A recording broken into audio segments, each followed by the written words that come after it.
Today I'm going to be showing you how to crochet this tiny little teddy bear. And this teddy bear is going to be at the center of a lot of other projects. So check the links in the description to see what I'm doing with it. And for this, I am working with the Lion brand yarns Re-Up Recycled Cotton and Polyester Blend yarn. And the color I'm using is Rust. I'm also going to be using a size G or 6 or 4 1/4 millimeter crochet hook. And we're going to begin with a magic circle. So take your tail and drape it over your working yarn and then pinch that intersection. You want to slide your crochet hook up in your loop and then yarn over and pull through. From here, we're going to separate our magic circle out so that our tail and our loop are on the top portion where our fingers are. Then we're going to chain 1 and we're going to place 8 single crochets inside of our magic circle. And it's important that when you're working these single crochet stitches, you're working over your tail as well as inside of your loop. And once you have your 8 single crochets in place, you can pull on your tail to tighten the gap in your magic circle. From here, we're going to place a slip stitch in the top of our first single crochet, and I like to line my starting tail up with my stitch. And we're going to chain 1 and dive right back into our current stitch where we just placed that slip stitch. And we're going to add 2 single crochets. And you do have the option of crocheting over your tail if you would like to by just lining it up with your stitches.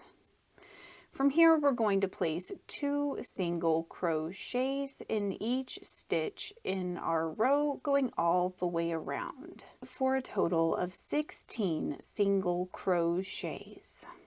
And when you reach the end of your row, you're going to skip your slip stitch and chain 1, and then place a slip stitch in the top of your first single crochet.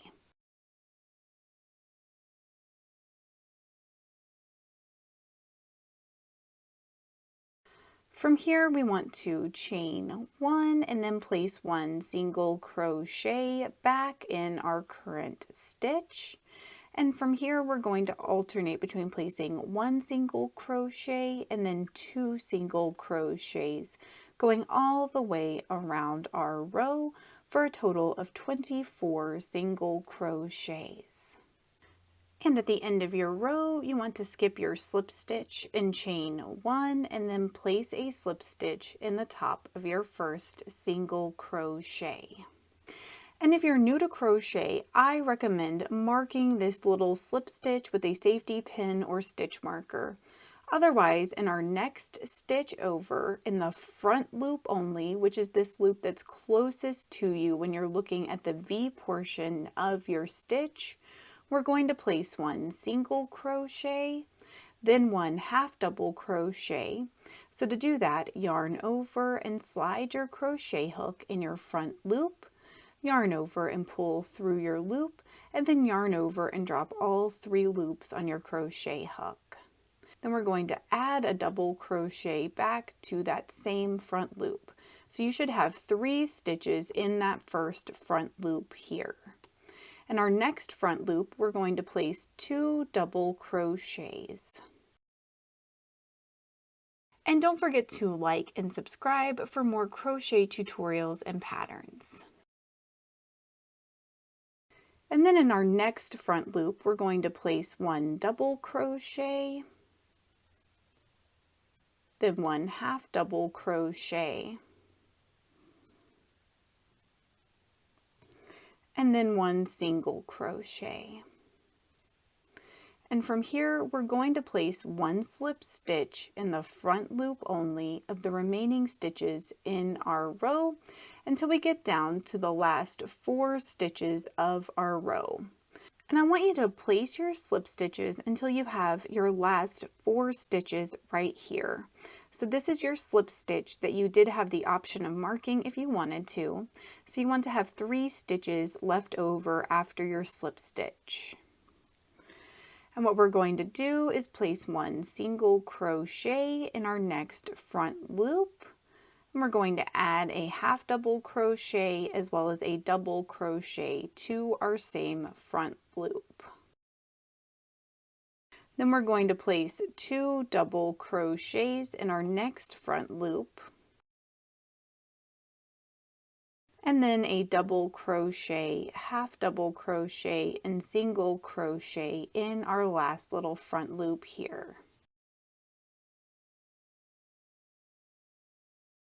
So now you should just have your little slip stitch that you might have marked, and all we're going to do is place another slip stitch in that stitch.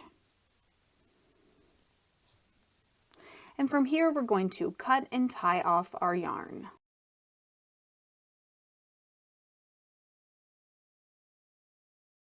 And when it comes to your tail here, what we're going to do is slide our crochet hook up underneath our next stitch from the back of our project and then just draw our tail to the back like this. So you can either hide your tail on the back side, or if you're working one of my other patterns, then you will be working in your leftover back loops. So you can just crochet right over your tail when you're working those stitches. And don't forget to like and subscribe for more crochet tutorials and patterns. Check the links in the description for my other projects where I'm using my little teddy bear here. Thank you so much for working with me, and I hope you have a wonderful, awesome day.